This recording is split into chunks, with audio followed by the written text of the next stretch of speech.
늦은 밤이었다. 법학개론 시험을 앞둔 대학생. 민우는 두꺼운 전공책을 펼쳐놓고도 좀처럼 집중하지 못하고 있었다. 책 속의 문장들은 너무 딱딱했고 법과 예의관계라는 제목도 마치 오래된 한문책처럼 낯설게 느껴졌다. 그는 한숨을 쉬며 책장을 넘기다가 문득 교수의 말을 떠올렸다. 법을 단순히 조문으로만 외우면 오래 기억되지 않는다. 인간이 왜 그런 규범을 만들었는지를 이해해야 한다.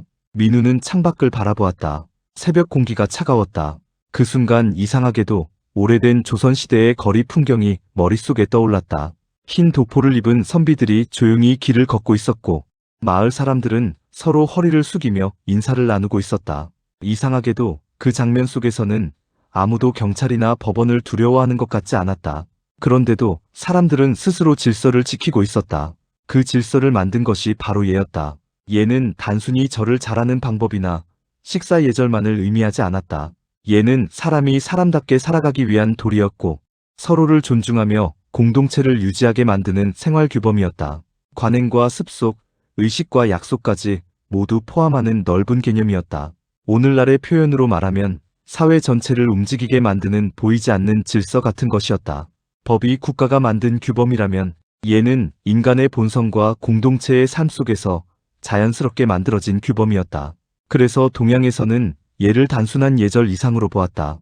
얘는 인간을 바른 방향으로 이끄는 철학이었고 어떤 행동이 옳고 품이 있는가를 판단하는 기준이었다. 서양에서 자연법이 인간의 본성과 정의를 강조했다면 동양에서는 얘가 그런 역할을 담당했던 셈이다. 민우는 문득 교수의 설명을 떠올렸다. 동양에서는 법보다 얘를 더 중요하게 여긴 시기가 길었다. 처음에는 이해되지 않았다. 법이 더 강력한 것 아닌가? 경찰과 감옥도 있는데 왜 얘가 더 중요하다는 것일까? 그러나 곰곰이 생각해보니 이해가 되기 시작했다. 법은 누군가 위반했을 때 강제로 제재하는 규범이다. 하지만 얘는 애초에 사람 스스로가 잘못하지 않도록 만드는 규범이었다. 법이 처벌에 가까웠다면 얘는 품격과 수양에 가까웠다. 공자는 말했다. 얘가 아니면 보지도 말고 듣지도 말고 말하지도 말고 움직이지도 말라. 이 말은 단순한 형식주의가 아니었다. 인간의 행동 전체를 바르게 다듬으라는 뜻이었다. 공자가 꿈꾸었던 사회는 경찰과 형벌이 많아서 유지되는 사회가 아니라 사람 스스로 부끄러움을 알고 질서를 지키는 사회였다. 논어에는 이런 말도 나온다. 법과 형벌로 백성을 다스리면 백성은 처벌만 피하려 하고 부끄러움을 잃는다. 그러나 덕과 예로 다스리면 백성은 스스로 부끄러움을 알고 바르게 된다. 민우는 순간 현대사회를 떠올렸다. 신호 위반 단속 카메라가 없으면 규칙을 지키지 않는 사람들, 법망만 피하면 괜찮다고 생각하는 사람들, 처벌받지 않으면 문제없다고 여기는 분위기.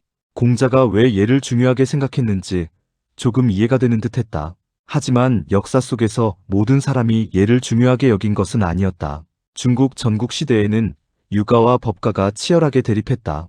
유가는 얘를 중심으로 세상을 다스리려 했다. 인간의 본성과 도덕을 믿었고 스스로 바르게 행동하게 만드는 것이 중요하다고 보았다. 반면 법가는 인간을 그렇게 낙관적으로 보지 않았다. 사람은 욕망 때문에 움직이므로 강력한 법과 처벌로 통제해야 한다고 주장했다. 법가는 법을 국가 권력의 통치 기술로 보았고 예보다 법의 힘을 더 중시하였다.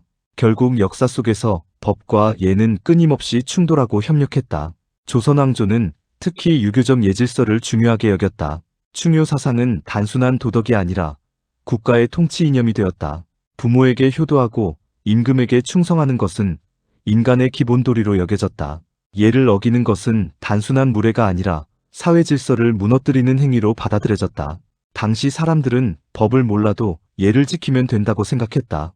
예를 잘 지키는 사람은 자연스럽게 법도 어기지 않는다고 믿었기 때문이다. 그래서 조선 사회에서는 법보다 예가 앞서는 예주 법종의 질서가 형성되었다. 법은 예를 실현하기 위한 보조수단처럼 이해되었다. 하지만 시간이 흐르면서 문제도 나타났다. 지나친 예는 형식주의와 허례허식으로 변질되었다. 사람의 진심보다 겉모습과 형식이 중요해졌고 오히려 자유로운 사회 발전을 막는 장애물이 되기도 했다. 법과 도덕이 충분히 독자적으로 발전하지 못한 이유 중 하나도 여기에 있었다. 민우는 책을 덮으며 생각했다. 결국 법과 예는 서로 적이 아니었다. 법만으로는 인간의 마음을 완전히 움직일 수 없고 예만으로는 현대의 복잡한 사회를 유지하기 어렵다. 법은 사회 질서를 강제하는 힘이고, 예는 인간이 스스로 질서를 지키게 만드는 문화와 양심이었다.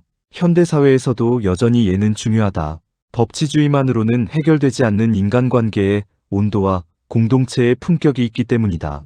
지하철에서 노약자에게 자리를 양보하는 행동, 식당에서 종업원에게 함부로 하지 않는 태도, 인터넷에서 상대를 존중하는 언어. 이런 것들은 법으로 강제하기 어려운 영역이지만 사회를 건강하게 만드는 중요한 힘이다. 그날 새벽 민우는 처음으로 법학개론이 단순히 조문을 외우는 학문이 아니라는 것을 깨달았다. 법은 인간을 이해하는 학문이었고, 예는 인간답게 살아가기 위한 오래된 지혜였다. 그리고 진짜 성숙한 사회는 법만 강한 사회가 아니라 사람들 마음속에 예와 양심이 살아있는 사회라는 사실도 함께 깨닫게 되었다.